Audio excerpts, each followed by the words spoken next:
Welcome to a special bonus edition of the Monocle Daily on Monocle Radio, brought to you in association with the University of Warwick. For 60 years, the University of Warwick has been championing curiosity, collaboration, and the transformational power of knowledge.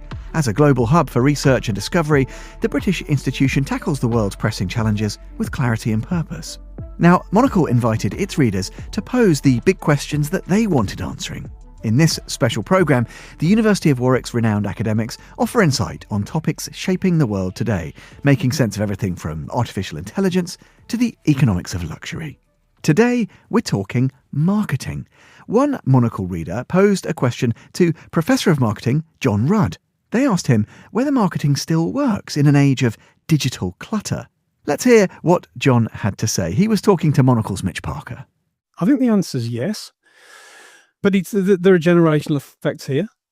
So if you take, I'm thinking of my 14-year-old son, he seems to spend quite a lot of time on not really social media, but he streams a lot of content. So he curates his own content. Where you go back 20 years, really, maybe a bit longer. We were fed content and we were almost beaten into submission by the big brands in terms of, who's got the biggest budget, and that there was a lot of noise coming at us. We weren't allowed to sort of select that out, so we couldn't press the skip.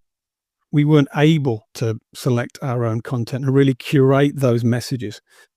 Going back 20 years, I think there was less skepticism around what brands told us.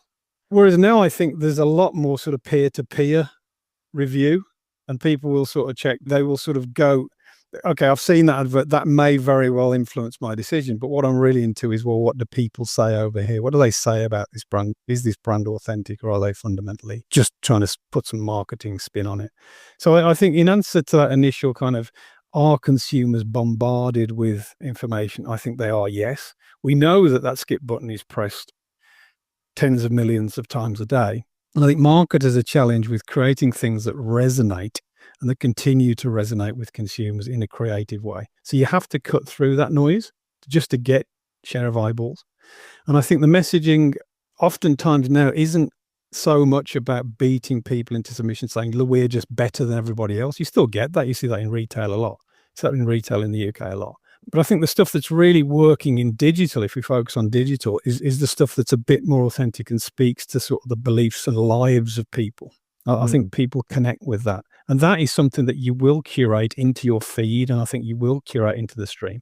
And then if you can create that connection, and let's call it trust, if you can create that connection and trust with a brand or a storyline, then there's an opportunity to engage in a purchase, a more sort of exchange, a financial exchange way down the line. But it doesn't just have to be about, hey, you need to buy this now because we're demonstrably better than everybody else. Although I'm not saying there's not room for that. But I do think to cut through that clutter, increasingly more marketers are having to be a bit more creative.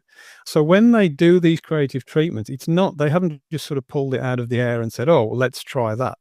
There will be a rationale to this. There will be some sort of strategic imperative that's behind that creative treatment that's moving in a direction. But it doesn't have to be a massive brand. If you look at what Gymshark did, in terms of the way they grew the brand, they started off literally with nothing. They had virtually no money, but they engaged in a creative way, in a way that resonated with a very, very, very specific target audience through social media and creative treatments on social media, and built that voice, not just around, hey, look, you must buy this product, but they really worked into that space where people knew what the brand stood for. It resonated with them, and therefore they wanted to put it on their body.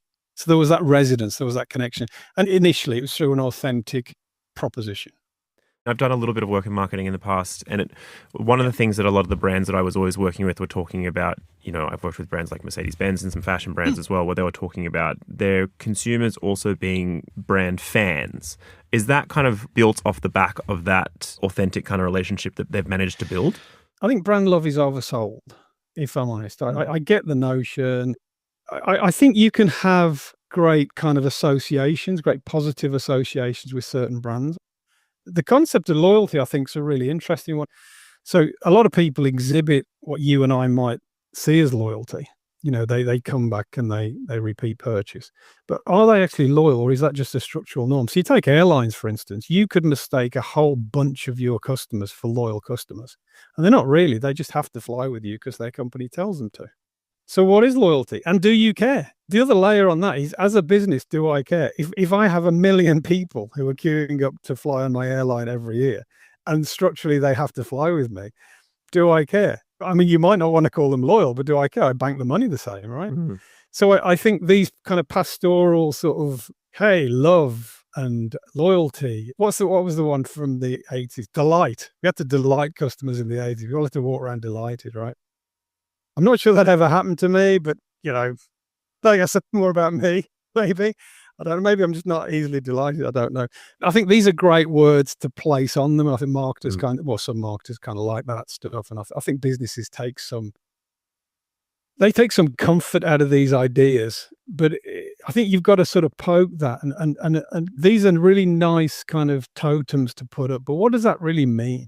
What does that mean for the business? Mm. So the CEO will run in and say, hey, I attended a course, or I've read a pamphlet. And hey, you need to do this now, guys, because this is the new thing. This is brand love, right? Hey, are we into brand love? And then they're like, well, we generally fill the photocopier and we pump out some Instagram stuff because we're told to do that. If you want us to look at that, we'll do it. But this isn't essential. Why are we doing it? I see in some organizations, no one asks the so what question. Mm. And that's just, we're so busy responding. And my concern is that's being fueled by this curation of content. So you've got a generation of people who are coming through that are used to that reactionary, hey, stimulus response, we instant response. And the strategic piece, the where is this going, is so important. Now, I think strategic time horizons are compressed. Whenever you mention strategy, people kind of think, oh, well, that's like the Bible.